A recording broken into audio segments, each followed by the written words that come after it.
এনিমিয়াতে hyperdynamic circulation হয়। জিনিসটা আসলে কি?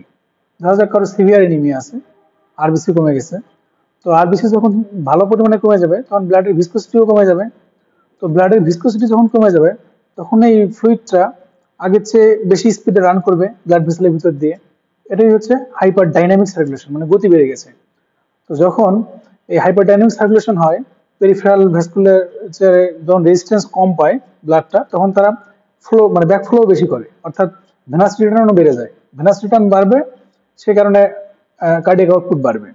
আবার যখন এই যেহেতু এনিমিক পেশেন্ট, কম অক্সিজেন ডেলিভারি হইতেছে, তো হার্টও কম্পেনসেট করতে গিয়ে বেশি বেশি পাম্প করবে, যাতে অক্সিজেনটা পাম্প বেশি করে মানে কম্পেনসেট করা যায়। তো সে কারণেও কার্ডিয়াক আউটপুট বাড়বে। তো কার্ডিয়াক আউটপুট যখন বাড়বে, বাড়ার পরেও ধরা যাক অক্সিজেন ডিমান্ড মিট হইতেছে না, তাহলে সেটাকে আমরা হার্ট ফেলিওর বলবো। তো হার্ট ফেলিওর কি? অনেকেই বলে যে হার্ট যদি নর্মাল কার্ডিয়াক আউটপুট মেনটেন না করতে পারে সেটাই হার্ট ফেলিওর। আসলে কথাটা ঠিক না। নর্মাল কার্ডিয়াক আউটপুট মেনটেন করলেও হার্ট ফেলিওর হতে পারে।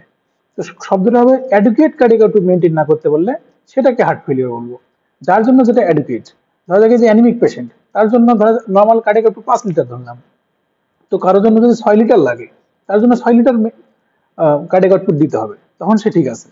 কিন্তু কারো লাগবে 7 লিটার, তাকে আমি 6 লিটার দিলাম, নর্মালের চেয়ে বেশি, তারপরে তার তো হার্ট ফেলিওর, কারণ তার অ্যাডিকুয়েটসি মেনটেন হইতেছে না। তো এই জিনিসটাই হয় হচ্ছে অ্যানিমিয়াতে। হাই আউটপুট ফেলিওর বলা হয় এটাকে। হাইপার ডাইনামিক সার্কুলেশনের কারণে কার্ডিয়াক আউটপুট বেড়ে যায়, এরপরেও যদি ঠিক মতো সেটা আমাদের বডির জন্য অ্যাডিকুয়েট না হয়, সেটাকে আমরা বলি হাই আউটপুট কার্ডিয়াক ফেলিওর।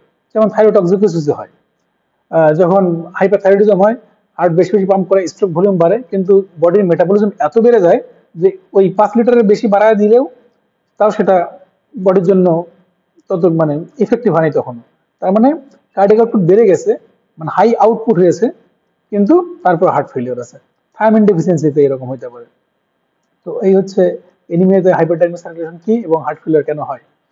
আর ভেসিডাইলেশনের ব্যাপার আছে, সেটা এখানে বললাম না।